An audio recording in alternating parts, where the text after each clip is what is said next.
부가와징수 과세 기준일 6월 1일, 그렇죠? 과세는 6월 1일. 납세지, 납세 따라 안 해도 되죠. 재산세 납세지도 물건 소재지, 재산 소재지 딱 하나밖에 없습니다. 절대 사람 따라하지 않는다는 거. 그 외에는 내용 없으니까 언제나 물건 소재지 하지. 반드시 뭐 토지 소유자처럼 사람 따라하지 말자는 거. 이제 연결해서 과세일 6월 1일이었고 6월 1일 기준으로 이날 현재의 재산가액을 바탕으로 산출한 세금을 6월 1일 소유자가 내겠죠. 자, 이렇게 해서 무슨 방식의 징수하죠? 신고납부합니까? 보통징수합니까? 보통징수하죠. 고지서 나온다 그렇죠. 보통징수할 때 우리 보통징수로만 징수한다. OX.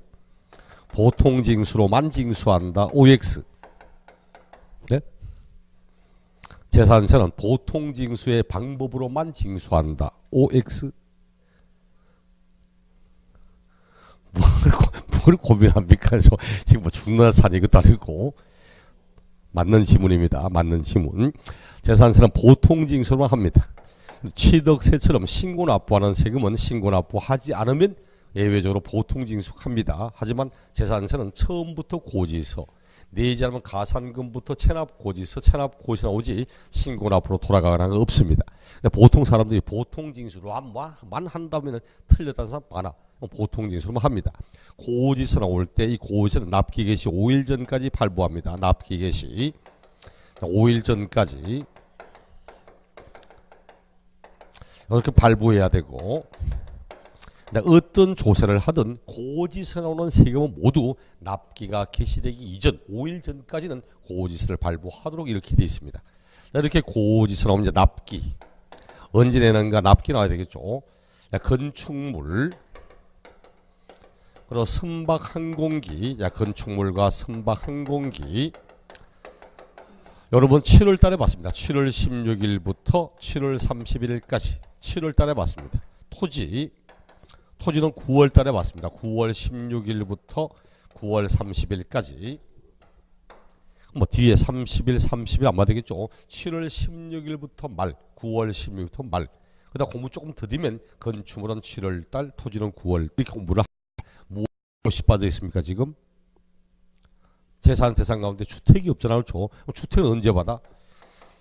주택은 절반은 7월 달에 받습니다. 절반은 7월 달에 받고 나머지 절반은 9월 달에 받고 이렇게 반반씩 나누어서 평분하여 과세하게 됩니다. 주택에 대한 세금. 주택은 왜 절반 하죠? 세부담을 분산시켜 주겠다고 이야기하는 겁니다. 한꺼번에 세금을 몇십만 원 내라 이러면 굉장히 부담스러우니까 분산시켜 주겠다고. 문제는 분명히 한꺼번에 내면 부담스럽다고 분산시킨다는데, 근데 세금이 얼마 되지 않으면 굳이 분산할 필요 있을까? 이런 이야기 나오는 거예요. 지금은 재산세는 주택에 대한 요 세금이 만약 20만 원 이하라면 분산하지 않고 7월 달에 한꺼번에 부가징수할 수도 있다 이렇게 이야기를 합니다. 교재 보니까 오른쪽에 납부기간 건축물 선박항공기 7월 달, 밑에 토지는 9월 달, 주택은 2분의 1은 7월 달, 2분의 1 9월 달인데 단 해당 연도 부과할 세액이 20만 원 이하라면 조례과정과 맞따라 납부기간을 7월 달에 한꺼번에 부가징수할 수 있다 이렇게 합니다. 얼마 이야기일 때? 20만 원 이하일 때. 그럼 언제? 7월 달에 한꺼번에 부가징수 하여야 한다. 맞아요? 그렇죠. 한꺼번에 할 수 있다는 거지 반드시 함께 하는 건 아닙니다. 각각의 지자체에 따라서 우리 지자체는 한꺼번에 할게, 우리는 반반 할게 일 수도 있다는 뜻입니다.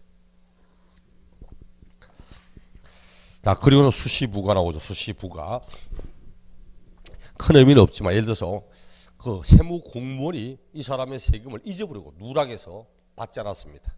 아니면 세금의 계산을 잘못해 적게 받았습니다. 그럼 어떻게 해야 되죠? 요번에 못 받아서 누락됐다? 그럼 다음 년도 같이 받습니까? 아니면 적게 받았다? 다음 년도 모자란 거 새로 받습니까? 그런 거 없어. 이럴 때는 원래 법이 정한 이 기간과 상관없이 수시로 그 세금을 부과할 수 있다. 이런 수시부과 이렇게 이야기를 합니다. 누락, 위법 또는 착오 등으로 인하여 이미 부과된 세금을 변경하거나 수시로 부과할 사유가 발생하면 수시로 그 세금을 부가징수할 수 있다. 이렇게 이야기하고, 납세무 승립 시기할 때도 수시부과하는 세금은 언제 성립하는가? 수시부과할 사유가 발생하는 때 성립한다. 이렇게 이야기를 합니다. 소액 징수 면제 앞에 있죠. 징수할 세금이 2,000원 미만이면 징수하지 않습니다. 밑으로 징세 비용이 더 많이 소요되기 때문에 비용 절감을 위해서 차라리 적은 금액을 안 받는 게 남는 거다 이런 뜻입니다. 재산세 그 고지서 한 장마다 세금 2,000원 미만일 때는 징수하지 않습니다. 2,000원 미만 안 받는다는 이런 게 있거든. 재산세라고 보면 재산세 얼마,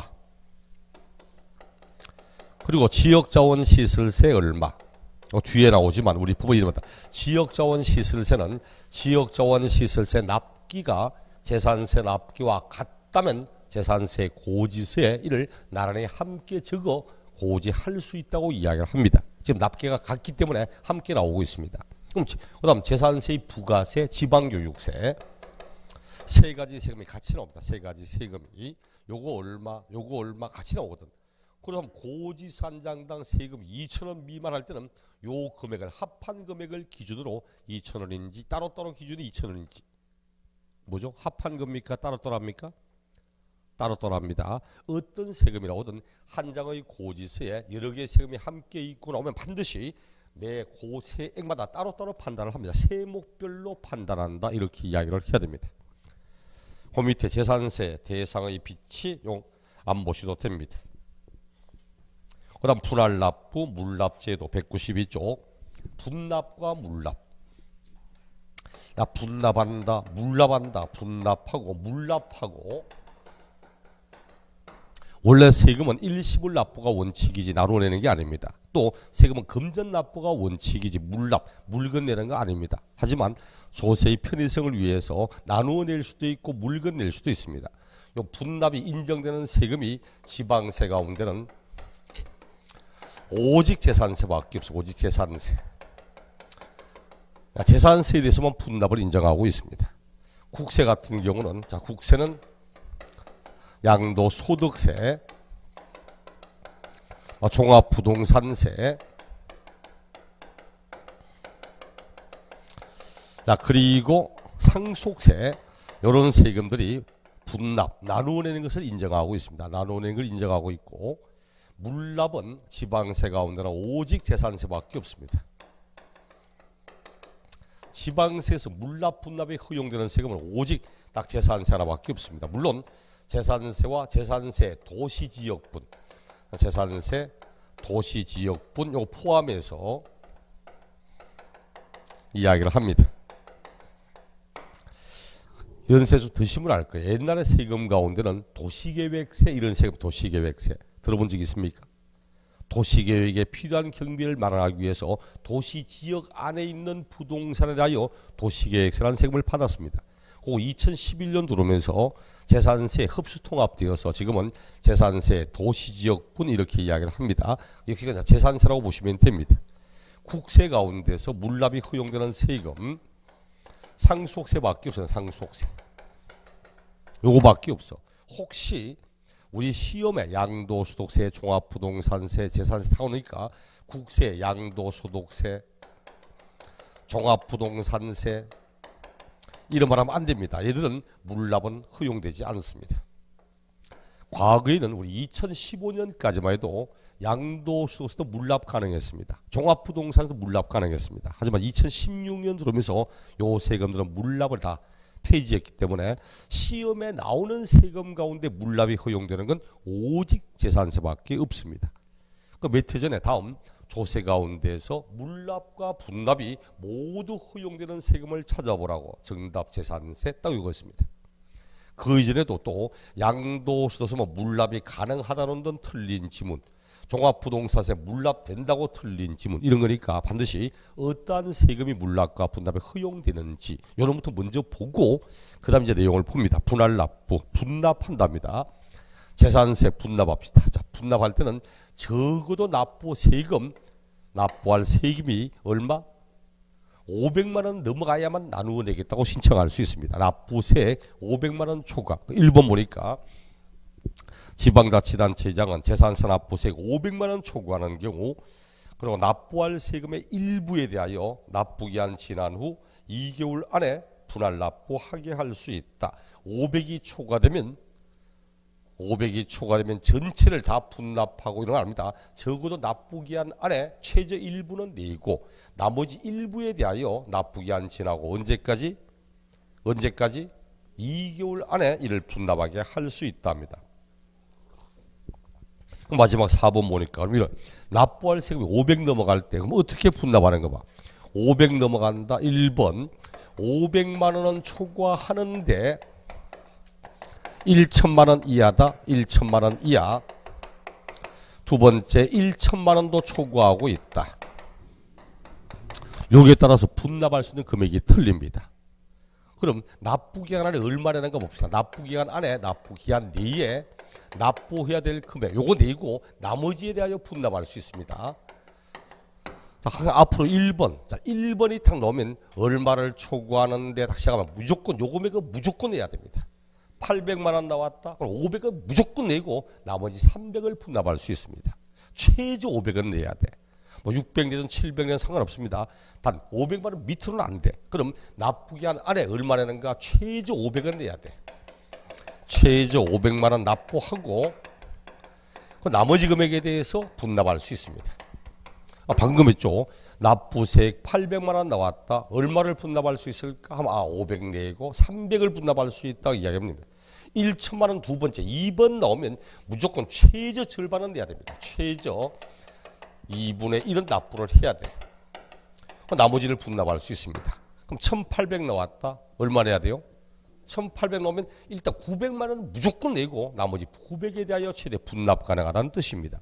우리 법은 이래 말하지 않고 분납을 이야기하지만 어차피 시험은 세금이 얼마 나왔다. 얼마를 분납할 수 있냐 이거 물으니까 이야기 쉽게 하려면 1번 나오면 이 금액은 무조건 내고 나머지를 분납한다. 2번 나오면 무조건 절반은 내고 분납한다. 이렇게 보시면 됩니다. 양도소득세는 이렇게 양도소득세는 1천 초과, 1천 초과, 2천 이하, 2천 초과 이게 양도소득세입니다. 그럼 이 양도소득 나오면 1번 나오잖아. 그럼 1000만 원 무조건 내고 나머지를 분납할 수 있다. 2번 나오면 절반은 무조건 내고 분납할 수 있다. 이런 겁니다.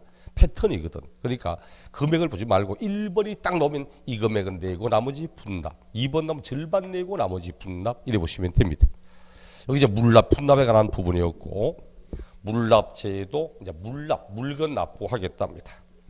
물납하려면 첫째 적어도 1천만 원 초과해야 됩니다. 납부세액 1000만 원 초과할 때만 물건 내겠다고 이야기할 수 있고 납세문자 신청을 받아 무엇으로 내는가? 두 번째 줄 무엇을 낸다? 반드시 해당 지자체 관할구역 안에 있는 부동산 요것에 대하여만 물납을 허가할 수 있다. 부동산으로 내되 어디 있는 부동산? 반드시 해당 지자체 안에 있는 부동산에 대해서만 이를 물납을 허가할 수 있다. 이렇게 이야기를 합니다. 울산시 남구에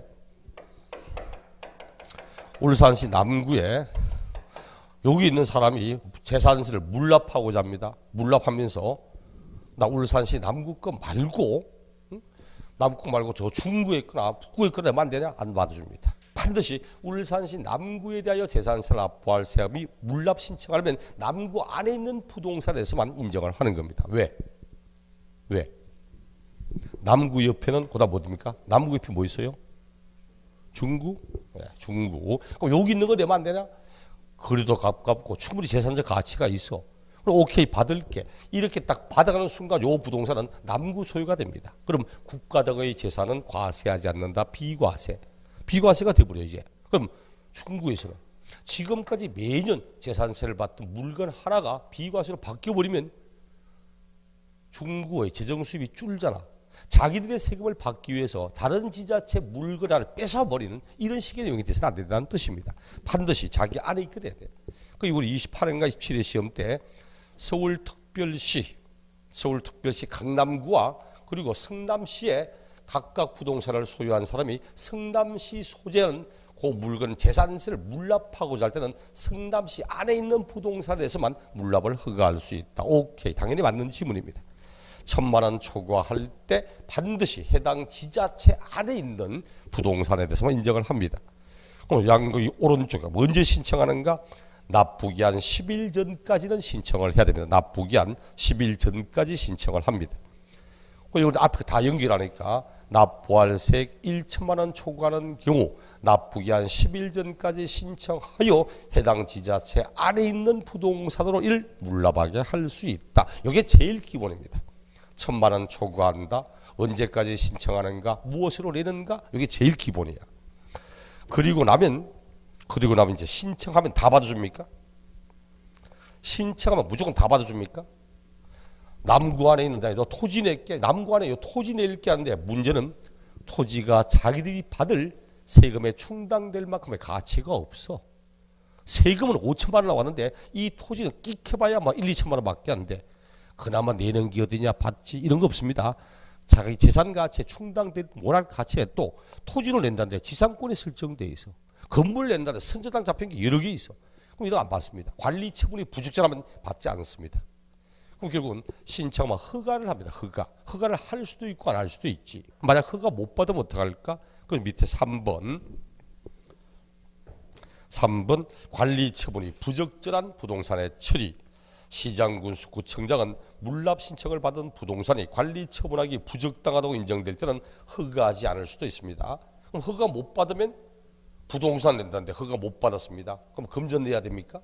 그렇지는 않아요. 그래서 양가로 2번 시장 군수구청장은 불허가 통지를 받은 납세 의무자가 통지 받은 날부터 10일 이내에 해당 시군의 관할구역에 있는 부동산으로 관리 처분이 가능한 다른 부동산으로 변경 신청하면 변경하여 허가받을 수도 있다. 이렇게 이야기를 합니다. 여기 27회 시험 때 허가를 받지 못한 경우는 반드시 금전 납부하여야 한다. 틀렸다. 정답 이런 겁니다. 허가 못 받으면 불허가 받은 날부터 또다시 10일 안에 다른 부동산으로 변경 신청할 수 있다고 이야기를 합니다. 그리고 원래 날짜는 이래. 원래 날짜가 10일 안에 신청합니다. 10일 전까지 신청을 한다. 이렇게 신청을 하고 신청하면 신청한 날부터 5일 안에 허가 여부 통지합니다. 5일 안에 허가 여부 통지한다. 이렇게 통지 받으면 10일 안에 서류 제출합니다. 물납하겠다 했으니까 소유권 이전에 필요한 서류를 다 제출합니다. 이렇게 서류 제출받으면 시장군수구청장은 5일 안에 등기 신청 들어갑니다. 이렇게 신청 들어가서 등기 권리증을 받으면 물납한 겁니다. 이제 그 날짜 봐. 10일 전까지 신청하라고 7월 16일부터 7월 31일까지 납부 기한 10일 전까지 요날부터 10일 요날 전까지 요전에 신청을 해야 됩니다. 신청을 했어. 신청하면 5일 안에 허가 여부 통지합니다. 허가 여부 통지 받으면 그로부터도 10일 안에 서류 제출합니다.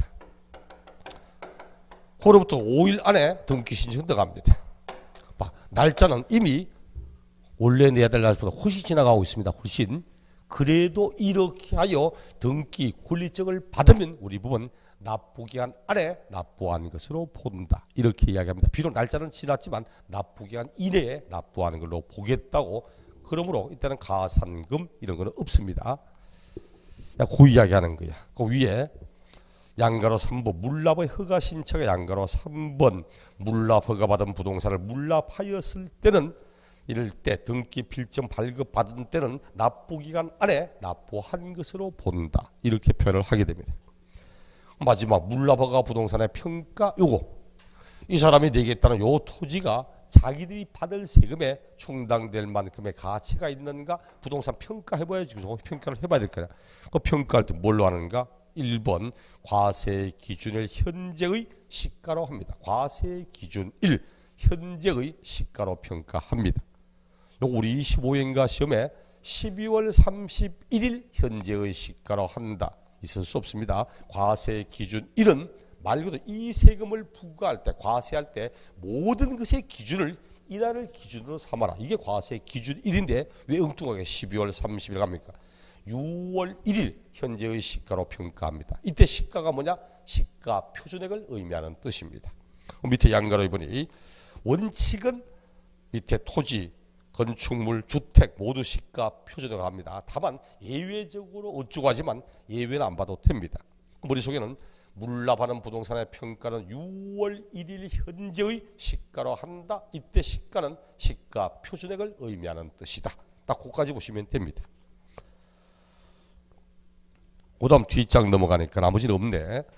재산세 뒤에는 부가세로서 지방교육세 20% 나오고 그리고 앞에 있죠. 재산세 고지서에 지역자원 시설세 납기가 재산세 납기와 같다면 재산세 고지세에 나란히 적어 이를 고지할 수 있다고. 요거 딱 한 번 13회 시험 때 재산세 납기가 지역자원 시설 납기가 재산세 납기가 같다면 함께 나란히 적어 고지하여야 한다. 아니죠? 나란히 적어 고지할 수 있다는 거지. 반드시 나란히 적어 고지하여야 한다 이런 거 아니거든. 나란히 적어 고지할 수 있다고 이야기하지. 반드시 함께 같이 고지해야 되고 이런 건 아닙니다. 다만 같은 사람이 같은 날짜에 내는 세금이기 때문에 뭐 따로 고지 풀릴 필요 있냐 이거지. 함께 징수하는 게 징세비 절감 차원이지. 주체는 틀립니다. 지역자원 시설세 요 주체는 특별시 광역시 때문에 원래 시군구가 아니야. 시군구와 함께 징수하여서 해당 과수처를 넘겨주는 거지. 그 반드시 함께 되는 것은 아닙니다. 여기까지가 우리 재산세 이야기였고, 소득세 넘어가서 234조 234쪽에 소득세 총설. 소득세라는 게 뭐냐 보니까 소득세는 우리 교재는 소득세는 개인이 소득이죠. 법인의 소득은 뭐라고 하죠? 법인세라고 하고 그냥 소득세는 개인 소득입니다. 무슨 소득 끝나는 건 다 개인 소득입니다. 똑같이 은행에 예금에서 이자 받아도 개인은 이자 소득 이래 말하고 법인은 그냥 법인세 이렇게 이야기를 합니다. 소득세는 개인이 납세무자라 하고 그 개인이 과세 기간 동안 이 과세 기간은 1월 1일부터 12월 31일까지를 말합니다. 1월 1일부터 12월 말까지를 과세 기간. 요 1년 동안 발생한 소득에 대하여 과세는 국세로서 현행 소득세법 과세 대상 소득을 소득 원천별로 8가지 소득으로 구분하여 열거하고 있다. 8가지 소득이 나오게 됩니다. 오른쪽 페이지를 보니까 8가지 소득 가운데 이자 소득, 배당 소득, 사업 소득, 근로 소득, 연금 소득, 기타 소득 요 6가지는 1월 1일부터 12월 30일 발생한 소득을 모두 합산하여 종합과세하게 됩니다. 이를 우린 종합소득세라고 합니다. 종합소득세. 종합소득세는 요 6가지 소득 합한 것을 종합소득세라고 이야기를 합니다. 대신 밑에는 퇴직소득, 양도소득 얘는 종합소득에 합치지 않고 퇴직은 퇴직만 따로 양도는 양도만 따로 별도로 구분하여 과세하고 있습니다. 이를 분류과세라고 이야기를 합니다. 우리가 배우는 건 뭐죠? 양도소득이거든. 그 시험에 양도소득은 딱 시작하면 종합소득에도 합산하지 않고 퇴직소득과도 구분하여 별도로 과세한다. 이렇게 말을 해야 됩니다. 생각보다는 종종 나옵니다. 최근 나왔던 문제 틀린 것은 양도소득은 종합소득에 합산하여 과세한다. 틀렸다. 정답. 또 그제는 양도소득은 종합소득 및 퇴직소득과 구분하여 과세하여야 한다. 오케이. 맞는 지문. 이런 거니까 반드시 양도소득은 절대 다른 소득과 합치지 않고 반드시 양도소득에 대해서만 별도로 구분 과세한다는 거 오늘 알아야 될 거고, 그 다음 납세 의무 및 납세지. 납세 의무, 납세지는 요거는 거주자, 비거주자. 그 말을 알아야 문제를 풀 수 있습니다. 거주자라고 밑에 나오죠. 거주자는 대한민국에 주소가 있거나 또는 183일 이상의 거소를 가진 자를 거주자라고 이야기를 합니다. 거주자. 쉽게 우리나라에 거소가 있냐 주소가 있냐 이 사람이 거주자입니다. 대한민국 안에 거소가 있고 주소가 있고 이 사람이 거주자야. 근데 대한민국 안에 주소 거소 없는 사람은 비거주자. 비거주자.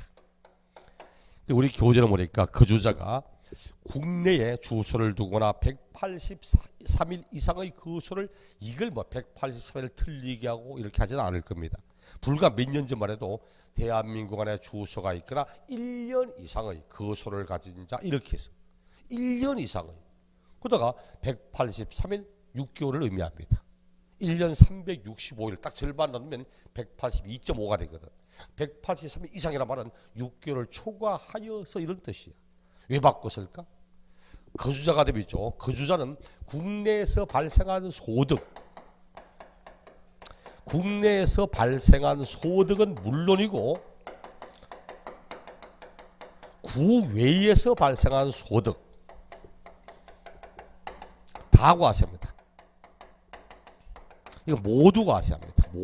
이거 모두 과세. 이 소득 전체를 다 과세합니다. 우리 이를 무제한 납세 의무 이렇게 말합니다. 무제한 납세 의무. 제한 없이 모두 세금을 납부할 의무가 있다고 해서 이를 무제한 납세 의무라고 이야기를 합니다. 그 의외로 있죠. 대한민국에 주소가 있다. 1년 이상의 거소가 있다. 이렇게 하니까 허점이 많이 보여. 특히 누구한테 허점 보이는지 압니까? 연예인들한테. 옛날에 뭐 대한민국에 가수하면 전부 한국 사람밖에 없었어. 근데 어느 시점인가 보니까 중국에도 끼어 있고, 태국에도 끼어 있고, 일본에도 끼어 있고, 외국에도 끼어 있고, 주소가 외국 자기 집 원래 외국에 있더라고. 근데 이게 주소는 없어요. 근데 거소가 1년 이상 하니까 국내에서 활동하다가 8개월 활동하다가 출국을 하는 거야. 출국을 했다가 외국에서 가서 좀 허전해서 또 태국 같은 애는 저 하나는 되게 인기 많습니다. 미국에 가서 활동한다? 미국 돌아가도 인기 없어요, 사실은. 근데 아시아권에서는 우리나라에 있는 게 굉장히 유명하거든. 활동하다 보니까 자기 나라 가니까 굉장히 인기 많아. 광고하고 막 하잖아. 돈 법니다. 버는데 대한민국에 1년 이상의 거소가 없잖아, 그 사람은. 한 8개월, 9개월 하다가 출국해. 자기 나라 돈 버는 건 우리 과세 못해. 근데 6개월 이상 하는 순간부터는 왼발에서는 자기 나라에서 버는 소득도 우리가 다 과세합니다, 이제. 그것 때문에 그런 참 많습니다. 국내에서 생긴 소득은 물론이고 국외에서 생긴 소득까지 다 과세합니다. 그런 대신 비거주자, 대한민국에 주소 거소 없다. 외국에 주소를 둔 자는 국내에서 발생한 소득만 과세합니다. 국내에서 생긴 소득만 과세합니다. 이를 제한 납세 의무, 납세 의무가 있대. 제한적으로 납세 의무가 있다고 해서 이를 제한 납세 의무 이렇게 이야기를 합니다. 요게 이제 양도소득세 문제로 나오니까 앞으로 봐. 양도소득세는 양도자가 거주자이다 이렇게 하면은 국내 자산의 양도, 국외 자산의 양도 다 과세합니다.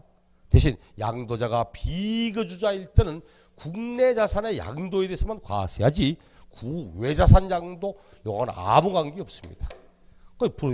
아마 27회인가 시험에 다음 중 양도소득 납세부로 바르자는 걸 찾으라고 비거주자가 국외 자산을 양도한 경우에도 양도소득 납세 의무가 있다. 틀렸다. 정답. 비거주자는 국내 자산의 양도에 대해서는 과세하지 국외 자산 양도는 아무 관계 없어요. 미국에 살고 있는 사람이 미국 부동산 팔았다고 대한민국에 세금 받고 이런 거 없잖아. 그렇죠? 요렇게 한 다음에 꼭 알아야 됩니다. 어디까지 과세할 건지. 거주자는 국내는 물론 국외까지, 비거주자는 국내만 과세. 그리고 이제 납세지가 연결돼. 납세지. 앞에 있습니다. 시험에 나오는 국세는 모두 인세입니다. 시험에 나오는 국세는 인세입니다. 인세이기 때문에 반드시 그 사람의 주소지 갑니다. 그 사람 주소지. 종합부동산세도 안 배웠지만 종합부동산세도 그 사람의 주소지 이래가지 재산 소지지 가지 않습니다. 그럼 납세 의무자가 거주자이다. 그럼 그 사람의 주소지 관할 세무서, 그 사람의 주소지를 관할하는 세무서에다가 냅니다.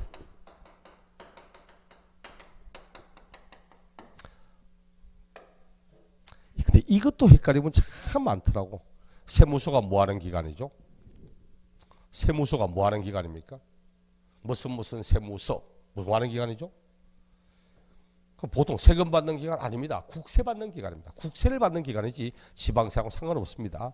세무서는 국세청, 국세에 대한 세금, 국세청, 그 다음 산하 지방국세청, 산하 세무서지. 지방세는 지방자치단체에서 받습니다. 지방세는 지자체에서 받아요. 시군에서 받습니다. 하지만 국세는 세무서 아니면 고유의 지방국세청 아니면 고유의 국세청이 돼갑니다. 세금 액수가 굉장히 크다. 보통은 상속세도 세무서 냅니다. 근데 재산이 어마어마합니다. 일개 세무서가 관할 정도를 뛰어넘잖아. 그럼 지방국세청에서 받습니다. 그러니까 옛날 정주영 씨 사망했을 때 뭐 강남 세무서, 역삼 세무서 이를 받은 게 아니고 서울지방국세청에서 관할했습니다. 왜? 일개 세무서가 관할할 정도 금액이 아니거든. 주식이라든지 외국 자산, 부동산 등등 어마어마하니까 그런데 서울지방국세청에서 관할해서 세금 받았습니다. 그러니까 항상 여러분 세무서는 국세를 징수하는 기관이고 지방세는 지방자치단체에서 받습니다. 그 시험에 혹시 종합부동산세 또는 소득세 나오면 끝에는 뭐 그 사람의 주소지를 관할하는 세무소 이래가 되지. 그 사람 주소지 관할하는 지자체가 안 돼. 세무소 냅니다. 근데 그 사람 주소가 외국입니다. 그 사람의 주소가 대한민국에 없어. 외국의 주소가 그 수 있어. 그럴 때도 그 사람 주소지 이래 말하면 외국 세무소 세금 내라는 이야기잖아. 외국 세무 세금 내면 그 외국 세무 세금 받아서 대한민국에 넘겨주고 합니까? 그거 아닙니다. 그렇죠. 자기 일 외일 하기 싫으니 또 하는 게 공무원인데 외국도 마찬가지인데 남의 나라 세금을 받아가 딴 나라 넘겨주고 이 짓 안 합니다. 자기를 바쁜데 그래서 절대기는 그 사람 주소지 따라가면 안 됩니다. 시험에 비거주자 납세지가 될까 묻지 않습니다. 안 묻습니다. 묻자면 원래 이렇게 돼 있어. 외국의 주소가 있어도 국내 사업장이 만약 있다. 외국에 이민은 갔지만 국내 부동산 놔두고 갔잖아. 그 임대소득이라고 사업장이 있잖아. 사업장 소재지. 사업장이 없다면 원천 소득이 있다. 원천 소득 발생지. 그도 없다면 양도 재산 소지지까지 그 사람 주소지 안 따라갑니다. 그 27회 시험 때 양도자가 비거주자인 경우 양도자 주소지 관할 세무소 있을 수 없는 이야기입니다. 반드시 아무런 전제 없이 양도소득 어디 냅니까? 그 사람 주소지. 그냥 물어도 그 사람 주소지. 비거주자, 거주자 물어도 그 사람 주소지. 단 딱 하나. 비거주자 나올 때 절대 그 사람 주소지 따라가지 말라고. 요렇게 보시면 돼. 아, 거주자는 국내는 물론 국외 소득도 과세. 비거주자 국내에서 생긴 소득만 과세. 납세지는 원칙은 그 사람 주소지. 단 비거주자는 절대 그 사람 따라가지 말고 이래 보시면 됩니다. 뭐 요렇게 하면 236쪽, 237쪽 중간까지 다 한 거고 237쪽 밑에 납세 의무의 범위 공동사업, 공동소유 안 보셔도 됩니다. 뒷장 넘겨서 과세 기간 했습니다. 과세 기간은 1월 1일부터 12월 30일까지를 의미하는 뜻입니다. 예외 안 보셔도 됩니다. 시험에는 양도소득과 관련된 내용을 묻고자 하는 거지 소득세 전반에 걸친 내용을 다 알고 있냐 이런 물을 아니니까 1월 1일부터 12월 30일 보시면 됩니다. 대신 부동산 관련 소득세에서 오른쪽 페이지 보니까 부동산 임대업도 있고 부동산 건설업도 있고 뭐 등등등 여러 가지가 있지만 부동산 매매업도 있고 여기에 나오는 부동산 관련 사업 소득은 양도소득을 하고 난 뒤에 시간 남으면 보겠습니다. 아 나중에 다 할 겁니다. 1, 2월 달에는 요봐 옆에 보니까 20회, 21회, 24회, 25회 쭉 나오다가 또 26회부터는 안 나오고 있더라고. 일단 반드시 나오는 양도소득 그놈부터 먼저 보고 시간이 되면 여기 관련된 임대소득 등을 보도록 하겠습니다. 자, 쭉 넘어가서 양도소득 볼게요. 251쪽 그 250쪽 보니까 양도소득세 문제 참 많이 나오죠. 최저선의 문제가 최저가 한 5개 정도. 최저 5개. 많으면 한 7개까지도 나오기도 합니다. 특히 과거에는 양도 11회 때는 양도소득 문제만 11문제를 냈습니다. 아니, 양도소득 11문제를 냈어. 진짜 많이 출제했습니다. 그러다 지금은 거의 한 5개에서 6개, 최대 7개 딱 고정됩니다. 작년에 뭐 29회 문제가 하나, 둘, 셋, 넷, 5개. 그 앞에는 하나, 둘, 셋, 넷, 5. 그 앞에도 하나, 둘, 셋, 넷, 5, 6개. 그 앞에도 6개. 이런 식으로 6개, 5개, 6개 내는 편들입니다. 무엇이 많이 나오는가 쭉 보니까 옆으로 쫙 펼쳐보니까 특징은 잘 안 내죠. 띄엄띄엄 내고 23회 때 한번 내고는 한 번도 안 나왔고 과세 대상 26, 25, 26, 28 양도의 범위 가끔씩 양도 취득 시기 띄엄띄엄 비과세는 거의라고 할 만큼 무조건 그 다음 계산구조에는 계산구조, 차익의 산정, 필요경비, 장기보유 공제, 양도 차손의 통산 그까지가 한 단계입니다. 원래 그까지가 한 단계야. 우리가 이렇게 봅니다. 제일 먼저 양도소득세 할 때 양도소득세의 의와 특징 양도소득의 과세 대상 양도에 해당하는가 여부 양도 여부 양도 또는 취득의 시기 언제 양도하고 언제 취득했냐 양도 또는 취득의 시기 보통 요 안에서 이제 한 문제나 또는 두 문제 됩니다. 한 문제, 두 문제. 요 안에서 보통 한 문제, 두 문제 돌아가면서 내. 뭐 이유도 보니까 작년 같은 경우는 양도통 취득의 시기 가지고 한 문제를 출제했지. 그전에는 28에는 요 과세 대상 한 문제, 양도인가 한 문제, 한 문제 이를 출제하고 그 이전에도 요거 두 개 되고 또 대신 딱 이게 끝나면 그다음 계산 들어갑니다. 자, 계산하는 과정. 요 계산하는 세액을 산조 요 계산 과정에서 요 안에 보통 두 문제에서 세 문제 됩니다. 요 안에서 두 개나 세 개를 내. 계산하는 세액을 산출하는 그 과정 안에서 두세 개를 내는 편들입니다. 작년 같은 경우는 쭉 보니까 양도 과세 표준 가지고 한 문제 있네. 과표. 거기도 곱하기 세율. 작년에는 세금을 계산하는데 과표와 세율에서 딱 두 문제를 출제했습니다. 거의 그래. 그다음 비과세. 비과세. 1세대 주택 비과세 여기에서 한 문제 좀 내는 편들입니다. 그리고 마무리 부가와 징수. 여기에서 한 문제도 내는 편들입니다. 이렇게 해서 하나, 둘, 셋, 넷, 다섯 개를 내든지 여기에서 한 개 더 붙여서 6개 내든지 이런 식으로 내는 게 가장 기본입니다. 그다음 오늘은 요거 이와 특징, 과세 대상, 양도 여부, 양도 또는 취득의 시기 이런 전략 할 겁니다. 그리고 교재 보니까 이제 오른쪽에 양도소득, 양도소득이라는 개인이 해당 과세기간 1년 동안 소득세에서 열거된 대상을 양도하여서 발생한 소득에 대하여 과세한다고 이야기를 하고 특징을 보아도 박스 안에 중간에 1번 보통세, 직접세, 독립세 큰 의미 없고 보통세, 목적세 아니면 보통세고 간접세 아니면 직접세고 부가세 아니니까 독립세고 그 다음 유통세 참 찝찝하네. 2번에 행위세 되어 있는데 행위세 아닙니다. 행위세가 아니고 수익세입니다. 수익세. 행위세 지워버리고 수익세. 행위세는 취득세, 등록면허처럼 취득한다는 행위, 등기 등록한 행위를 보고 하는 세금을 행위세라고 합니다. 대신 재산을 가지고 재산을 보고 하는 재산에 하는 성격이라고 하고 소득세는 수익세, 수익세 또는 수득세, 수익과 소득에 대한 세금이라고 수익세라고 이야기를 합니다. 실질 발생된 소득, 수익을 보고 과세하는 세금이지 양도한다는 행위를 보고 하는 게 아니고 양도하여 발생된 소득을 보고 받는 세금이지 양도하는 행위 자체를 보고 받는 세금이 아닙니다. 행위세가 아니고 수익세라고 이야기를 해야 됩니다.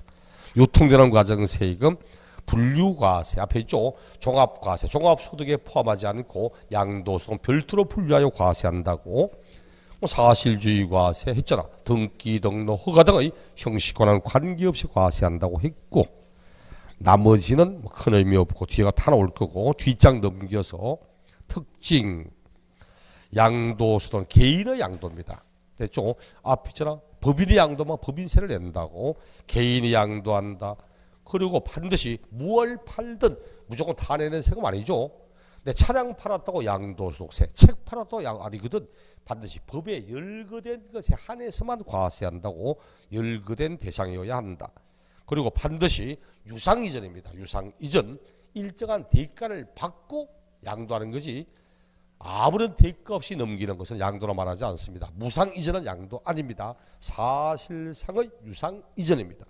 4번 사업소득에 해당하는 경우가 아니어야 된다. 양도소득은 일시적이고 우발적인 양도입니다. 일시적이고 우발적이야. 이래볼까요? 양도했답니다.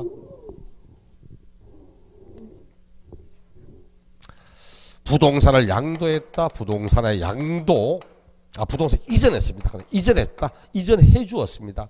이전했을 때 이것이 대가를 받고 있냐? 유상이전이냐? 무상이전이냐? 유상이전이 양도입니다. 아무런 대가 없이 무상이전하게 되면 이건 증여, 기부 이렇게 말하지 양도라고 하지 않습니다. 이건 증여가 돼. 증여세를 내는 거지 양도 내는 거 아닙니다. 반드시 유상적 대가입니다. 유상적 대가를 받으면 양도냐? 아니냐. 유상적 대가를 받았는데 그 주체가 법인이냐 개인이냐 법인이냐 개인이냐 나눠서 법인이 되면 법인세를 내는 거고 개인이다. 그럼 개인은 무슨 세금 내요? 개인이 돈을 받고 내 부동산을 타인에게 이전해 주었다. 무슨 세금 받습니까? 양도소득 아니야. 개인이 이전할 때도 이게 일시적이고 우발적인지 계속적이고 반복적인지 여기에 따라서 우리 계속적이다 반복적이라는 걸 딱 한 것처럼 뭐라 하죠? 부동산 중개업법 시간에 배웠잖아. 중개업 할 때 업은 계속적이다 반복적이라는 이야기든 부동산의 이전을 계속 반복하고 있답니다. 이걸 우리 부동산 매매업이라고 합니다. 부동산 매매를 업으로 삼고 있다고 계속 반복하면 업이란 사업이란 뜻이거든. 이때는 양도소득이 아니고 사업소득입니다. 대신 개인이 내가 소유하는 부동산 등을 대가를 받고 계속 하는 일식 우발적으로 했다. 이게 양도소득입니다. 양도소득. 반드시 양도소득은 사업적 목적으로 이전하는 건 아닙니다. 어쩔 수 일시적이고 우발적이며 비경상적으로 이루어지는 양도지. 그 아마 몇 해 전에 다음 양도소득의 대상이 되냐 안 되냐 묻는 박스 안에 주택 신축 판매를 업으로 하는 사람이 처음부터 판매할 목적으로 집을 지어 타인에게 양도하는 경우 이거는 양도소득 아닙니다. 양도란 말 나온다고 다 양도소득은 아니야. 양도하는데 업으로 삼는 사람이 처음부터 판매할 목적으로 집을 지어 팔고 이거는 건설업이라고 이야기합니다. 건설업 사업소득이야. 그러니까 반드시 양도란 말 나온다고 다 양도소득 말하면 안 됩니다. 반드시 개인이 법이 정하는 내용을 팔 때 일시적이고 우발적으로 파는 걸 양도라고 하는 겁니다. 분류과세 한다고 했고 개인 단위 과세 앞에 했죠. 항상 개인주의 과세지 부부합산, 세대합산 이렇게 하는 게 아니라고. 마지막 줄에 그러므로 부부합산 또는 세대합산하여 과세라는 경우는 없다. 반드시 개인주의 과세입니다. 원칙적으로 과세 기간별로 과세한다. 작년에 양도한 거 작년에 세금 내고 끝입니다. 올해 파는 건 올해 내고 끝입니다. 반드시 과세 기간별로 과세하지 작년에 양도한 금액과 올해 양도한 금액을 합쳐서 세금을 받고 이런 건 없습니다. 과세 기간별로 한다는 거고 그리고 신고 납부하는 세금입니다. 앞이지. 거래 과정의 세금, 유통 과정 세금은 다 신고 납부합니다. 얼마에 팔았다는 걸 가장 정확히 잘 알고 있는 사람 누구죠? 내잖아. 네. 그럼 살 때는 얼마 주고 샀다? 내가 제일 정확히 잘 알고 있잖아.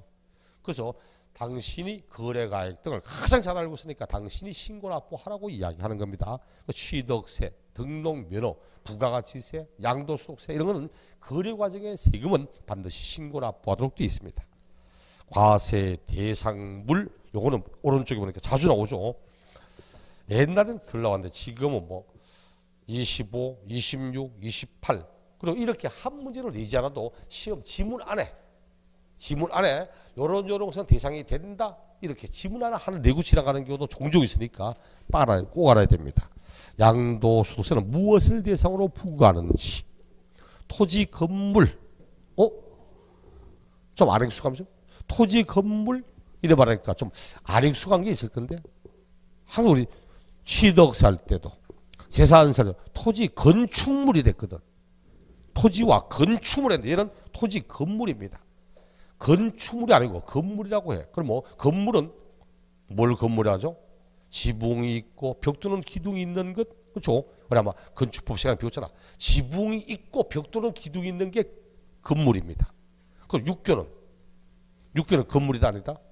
아니다. 댐은 건물 아니잖아. 놀이공원의 놀이기구 건물 아니잖아. 건축물에는 해당이 돼요. 양도소득은 건물을 대상으로 과세하지 건축물이 말하지 않습니다. 그럼 건물이 아니면서 토지에 정착되어 있거나 이런 시설은 양도소득 대상 아닙니다. 첫째, 토지와 건물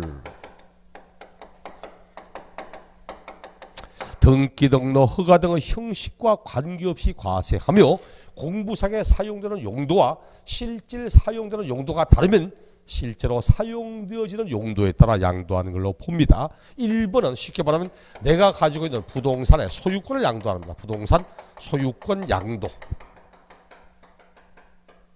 내가 이제 가지고 부동산의 소유권을 타인에게 파는 겁니다. 그 다음 두 번째 부동산에 관한 권리. 부동산에 관한 권리가 있고 세 번째 기타 자산이 있습니다. 기타 자산, 기타. 자, 부동산 관련 간접자산 이런 게 있습니다. 요 말의 의미부터 볼게요. 1번은 이제 토지건물 나와 있고 254쪽 보면은 두 번째 부동산한 권리가 있고 255쪽에 기타 자산이 있고 있죠. 자, 칠판 이제 양도소득은 일단 부동산 소유권 양도. 그럼 2번, 3번은 소유권 양도 아니죠. 이제 소유권 양도는 이겁니다. 2번, 3번 소유권 양도 아니야. 소유권이 아닌 내용으로서 부동산의 관련성을 가지고 있는 자산입니다. 소유권 이외 내용으로 부동산과 관련성을 가지고 있어. 근데 그 부동산과 직접적으로 관련성을 가지고 있는 건 부동산에 관한 권리, 간접적 방식을 통하여 관련된 건 기타 자산하고 이야기합니다. 그럼 직접 관련됐다. 부동산에 관한 권리, 부동산 무엇에 관한 권리, 부동산에 관한 권리랍니다. 부동산 무엇에 관한 권리인가? 그것이 첫째 부동산 사용에 관한 권리입니다. 사용에 관한 권리. 두 번째 부동산 취득에 관한 권리입니다. 직접 사용할 수 있는 권리, 그 부동산을 직접적으로 사용할 수 있는 권리, 직접 취득할 수 있는 권리 이런 겁니다. 소유권이 아닌 내용으로서 그 부동산을 직접 사용할 수 있구나, 직접 취득할 수 있구나 이런 거 말하고 3번은 소유권 1번, 2번을 제외한 나머지 부동산과 관련성은 있는데 직접 소유권, 직접 사용 이게 아니고 간접적 방식을 통하여 부동산과 관련성을 가지고 있는 이런 자산들을 기타 자산 이렇게 말합니다. 부동산 사용에 관한 권리 어떤 게 있냐? 첫째는 지상권, 전세권, 등기된 부동산 임차권, 등기된 부동산 임차권 이런 게 있습니다. 교재도 지상권, 전세권, 등기된 부동산 임차권. 요 가운데 제일 특징적인 게 또 뭐다? 제일 특징인 것 요 놈입니다. 임차권. 부동산 임차권은 반드시 앞에 등기된 부동산 임차권, 등기된 임차권입니다. 등기 안 되는 임차권은 과세 대상 아닙니다. 등기된 임차권입니다. 지상권, 전세권은 등기와 아무 관계없이 얘는 등기와 관계없이 과세합니다. 등기와 무관합니다. 아무 관계없이 과세합니다. 그리고 또 보통 보니까 지상권, 전세권 이런 말하면 그다음 지역권 이런 사람이 있더라고. 용익물권이라고 지금까지 함께 다녔는데 어떻게 얘만 빼놓냐 하면서 꼭 데려가신 분이 있더라고. 그렇게 들어가면 안 됩니다. 지역권하고 아무 관계 없어. 지역권과는 전혀 관계가 없고 지상권, 전세권은 등기 안 된 지상권, 등기 안 된 전세권도 대상되는데 임차권은 반드시 등기된 것만 과세합니다. 무엇 때문에? 임차권은 채권입니다. 물권이 아니야. 부동산에 관한 권리잖아. 부동산에 관한 권리. 부동산은 우리 물건 민법 제98조 물건이라 하면 유채물, 전기 그 밖에 관리할 수 있는 자연력을 말한다. 그게 물건이고 99조 제1항 물건을 두 가지 동산과 부동산 나누면 부동산을 하면 토지 및 그 증착물을 말한다. 2번 동산은 부동산 이외의 물건을 말한다. 부동산은 물건입니다. 부동산에 관한 권리란 말은 물건 가운데서 부동산에 관한 부동산이라고 하는 물건에 관한 권리야. 이게 물건에 관한 권리입니다. 물건을 이야기합니다. 물건을. 근데 임차권은 물건 아니잖아. 채권이잖아. 물건 법정주의. 물건 딱 정해져 있거든. 여기는 지상권, 전세권, 지역권. 그 다음에 담보물권 나와있어. 또 담보물권, 저당권, 질권 나올 거고. 그리고 이제 점유권, 소유권 딱 8개밖에 없어요. 임차권은 물건 아니거든. 임차권은 채권입니다. 이거는 임대인과 임차인 사이에 금전적 채권 침해 관계지 이건 물건 아닙니다. 단 임차권을 등기한다고 물권되지는 않지만 등기하면 이 물권화됩니다. 물권화되어서 부동산의 권리를 인정받을 수 있어. 그러므로 임차권은 반드시 등기가 되어야만 부동산에 관련 권리를 인정받지 등기 안 하면 안 돼. 최근 여러 번 등기되지 않은 부동산 임차권 정답 이래서 꽤 많으니까 반드시 임차권은 등기된 것만 과세합니다. 그 다음 부동산의 취득에 관한 권리. 오늘 교재 보니까 오른쪽 페이지 255쪽에 부동산을 취득할 권리. 해당 부동산의 취득 시기가 도래하기 전에, 취득일이 오기 전에 해당 부동산을 취득할 권리를 말하며 그 예는 다음과 같다. 기억. 건물이 완성되는 때 그 건물과 이에 부수된 토지를 취득할 권리. 건물이 완성되면 그 건물과 토지를 취득할 권리. 대표적으로 당첨권, 분양권, 재개발, 재건축, 조합원의 입주권 이런 거 말합니다. 아파트 당첨된 사람만이 그 건물이 완성되었을 때 토지와 건물을 취득할 권리 있지, 당첨되지 않은 사람은 아무리 완성되더라도 취득할 권리가 없잖아. 그렇죠. 당첨권, 분양권, 재개발, 재건축, 조합원의 입주권 이런 것들을 의미하는 뜻입니다. 대표적으로. 그 다음 기타 자산 네 가지가 있습니다. 네 가지가 있는데 네 가지 가운데 딱 필요한 건 두 개밖에 없어. 1번과 2번 딱 두 가지만 보시면 됩니다.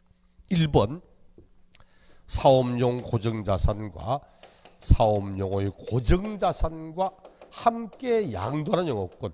고정자산과 함께 양도하는 영업권. 그 영업권은 양도소득의 대상 이다 아니다? 영업권을 팔면 양도소득의 대상 이다 아니다? 네? 아닙니다. 영업권을 팔면 기타 소득이라고 말하지 양도소득이라고 말하지 않습니다. 영업권이 양도소득이 되는 것은 반드시 사업용 고정자산과 함께 팔 때만 영업권의 대상되지, 영업권의 단독 양도, 부동산과 구분하여 별도로 양도하는 영업권 절대 양도소득 대상 아닙니다. 반드시 사업용 고정자산. 대표적인 게 뭐죠?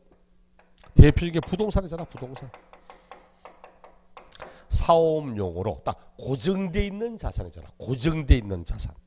내가 학원 사업하고 있다? 그럼 이게 책상, 글상, 탁자 고정된 겁니까? 아니잖죠. 들고 갈 수도 있잖아. 이거는. 이거 유동자산입니다. 유동자산. 움직이는 자산이고, 대신 우리 학원은요 부동산, 이거는 고정자산이야. 딱 고정된 거잖아. 기계장비 고정자산입니다. 물론 기계장 움직일 수도 있지만 움직이면 참 비용이 힘들거든. 기계장비나 부동산 이건 고정자산입니다. 그럼 부동산과 함께 판다면, 이 영업권도 부동산에 관련된 자산을 판 걸로 보아 양도 대상 삼겠다는 뜻입니다. 옛날이죠. 슈퍼를 해요. 슈퍼랍니다. 제 집에도 우리 어른 집에 옛날에 2층 집이었는데 1층에 슈퍼 있었거든. 따르면 세를 주니까 슈퍼 하더라고. 슈퍼 하는데 담배 팔더라고. 지금은 담배 가게 뭐 여기도 있고 저기도 있고 되게 많더라고. 옛날에 안 그렇습니다. 옛날 참 인간적이야. 담배 가게 거리지 않았거든. 여기 담배 가게 딱 허가내 주잖아. 그럼 다음에 고로부터 반경 몇백 미터 안에는 담배가 크게 안 해줬습니다. 이 사람이 생존권을 보장을 해주잖아. 요즘은 그런 게 없어. 옛날 주유소도 그리지 않았었는데 요즘 주유소도 막 옆에 드르륵 붙어있는 게 많더라고. 어제 담배 가게 슈퍼하고 있는데 담배 가게 팔아요.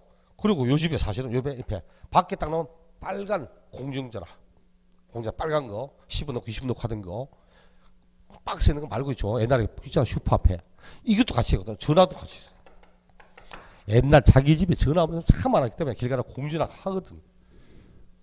담배 사러 가니까 담배만 사서 올리니까 좀 미안한 끝만통 사옵니다. 그 다음 전화요금, 전화하니까 이제 10원 20원이니까 잔돈 바꿔야 되거든. 야 잔돈만 바꿔다니까 괜히 미안해. 사실 미안할 필요 전혀 없는데 이 양반이 이거 참 남는 게 참 많거든 그래. 그런데 안 되니까 들어가서 끝만통 사면서 잔돈 받고 있습니다. 사실은 옛날 담배 피우는 참 많았거든. 담배 피우는 사람 입장에서는 옛날이 천국이었습니다. 진짜 옛날 유토피아였거든. 버스 타도 시내버스 타도 담배 다 피웠지. 기차 타도 앞에 쟤들이 다 붙어 있었고, 고속버스 타도 앞에 쟤들이 붙어 있었고, 아무도 담배 아무나 피웁니다. 그 옛날에 여자분들이 가끔 막 인상 찡그리도 합법적이니까 누가 뭐래요 저. 그래 옛날 무시하는 거 참 무시했던 것 같아. 저도 기차 가는데 애가 옆에 어린애가 2살 3살 앉아있는데도 푹푹 계속 피워 갑니다 이제. 자, 그때 지금 진짜 무시했던 것 같아.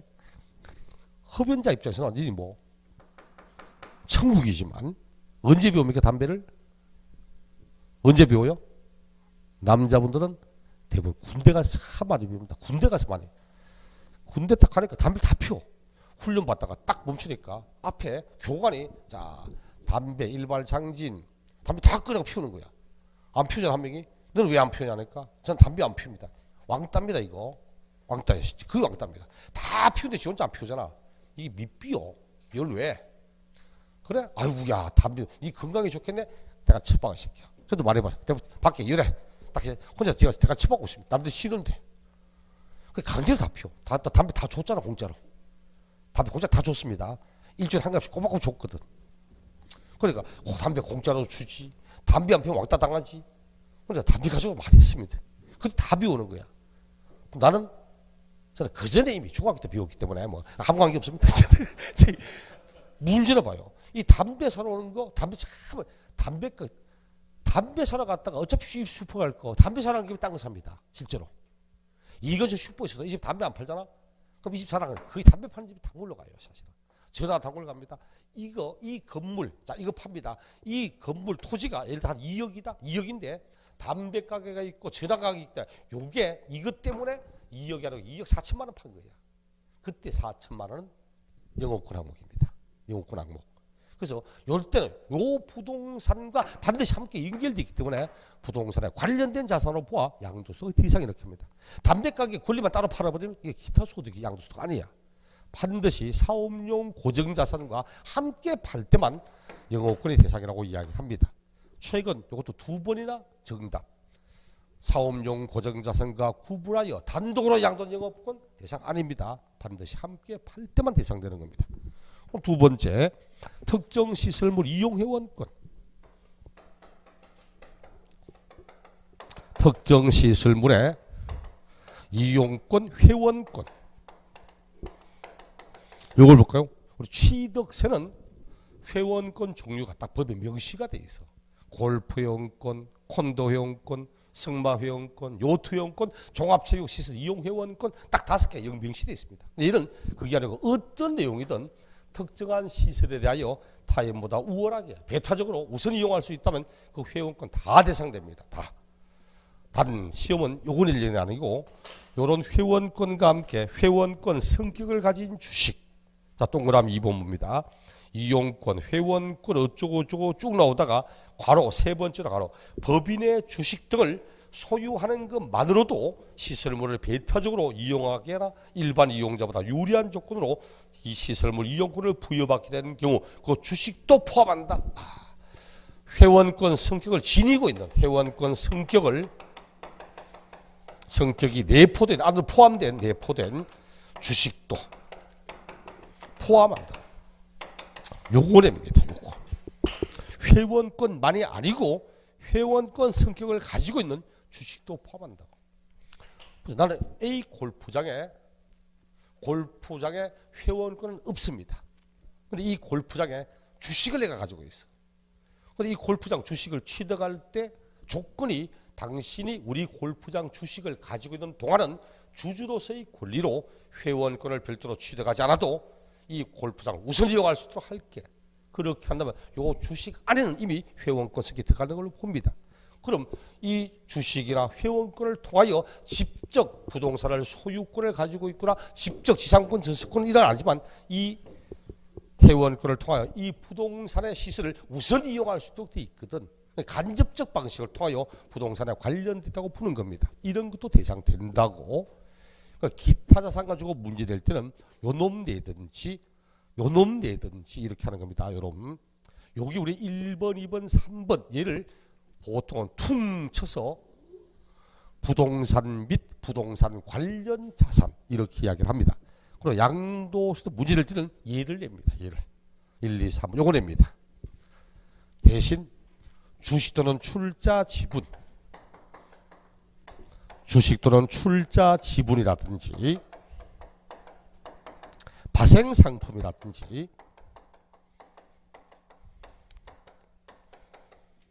파생상품 뭐 주식 하신 분은 알겠지만 주식 안 하면 잘 모르는데 이거는 코스피 200에 대한 선물 옵션 이런 거 이야기합니다. 대한민국에 있는 코스피에 있는 그 상품 가운데 주식 가운데 가장 우선적으로 한 200개 딱 선정해서 코스피 200에 있는 선물 옵션 이런 거 이야기합니다. 파생상품이라는 거 이거 양도소득 시험 문제 안 되거든. 이것도 잘 내지 않대. 얘는 부동산과 관련 없는 이런 내용은 시험에 거의 언급하지 않습니다. 언제나 문제는 1번, 2번, 3번 이게 문제가 돼. 그리고 부동산 및 부동산 관련 자산 얘들은 원칙적으로 누진세를 씁니다. 누진세를. 얘들은 누진세 안 씁니다. 얘는 비례세를 쓰거든. 그래서 같은 연도에 누진세 대상을 여러 차례 팔면 양도소득 금액을 합쳐 계산을 해야 됩니다. 부동산에 관련된 자산은 여러 차례 팔면 1년 동안 생긴 소득을 합쳐 계산합니다. 양도소득은 다른 소득과 합치지 않아도 양도소득끼리를 합산하는데 그것도 부동산 및 부동산 관련 자산끼리만 합산하지 얘와 얘를 합치거나 얘와 얘를 합치거나 얘와 얘를 합치거나 이렇게 할 수는 없습니다.